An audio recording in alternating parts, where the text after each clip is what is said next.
दखरा दुलाराय बर' फरायसा आफादनि 43थि थान्दै जख'न्थाइ सानसेनि मेहेरगोनां हाबाफारिजों दिनै सुबारि गामि समाजनि बानजायनायाव सुबारि गेलेग्रा फोथाराव जानानै थांबाय। फुंबिलि समनिफ्राय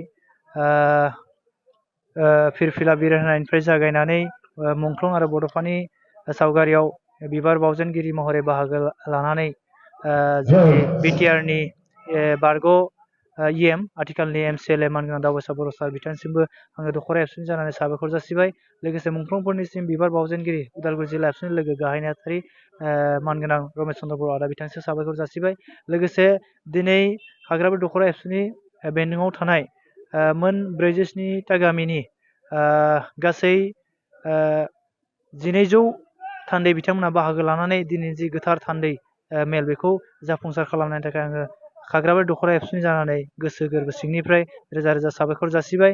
लोगोसे दिनैनि जा गेवलां मेल बे गेवलां मेलाव खोब बेस्थ'तानि गेजेरजोंब्लाबो मिरु दुलाराय बर' फरायसा आफादनि मानगोनां गाहाय नेहाथारि मुस्रि फरेन्द्र बसुमतारी सार बिथाङा बाहागो लानानै मेहेरगोनां बिबुंथि होलांबाय, रायजो राजानो माखासे मेसेज होलांबाय। बिनि थाखाय आङो बिथांनिसिम रोजा रोजा साबायखर जासिबाय। लोगोसे जिल्ला एबसुनि मानगोनां गाहाय नेहाथारि मुस्रि बाबुल बर' सार बिथाङा मेहेरगोनां बिबुंथिनि गेजेरजों दिनैनि गेवलां मेलखौ बेखेवनानै होबाय।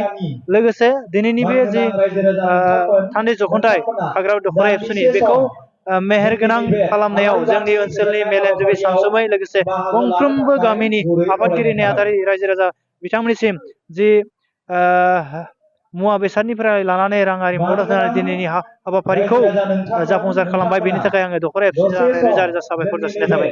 गोजोन्थों।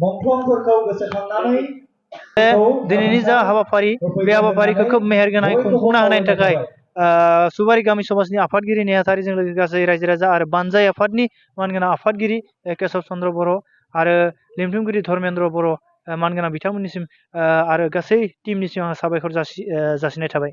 गोजोन्थों।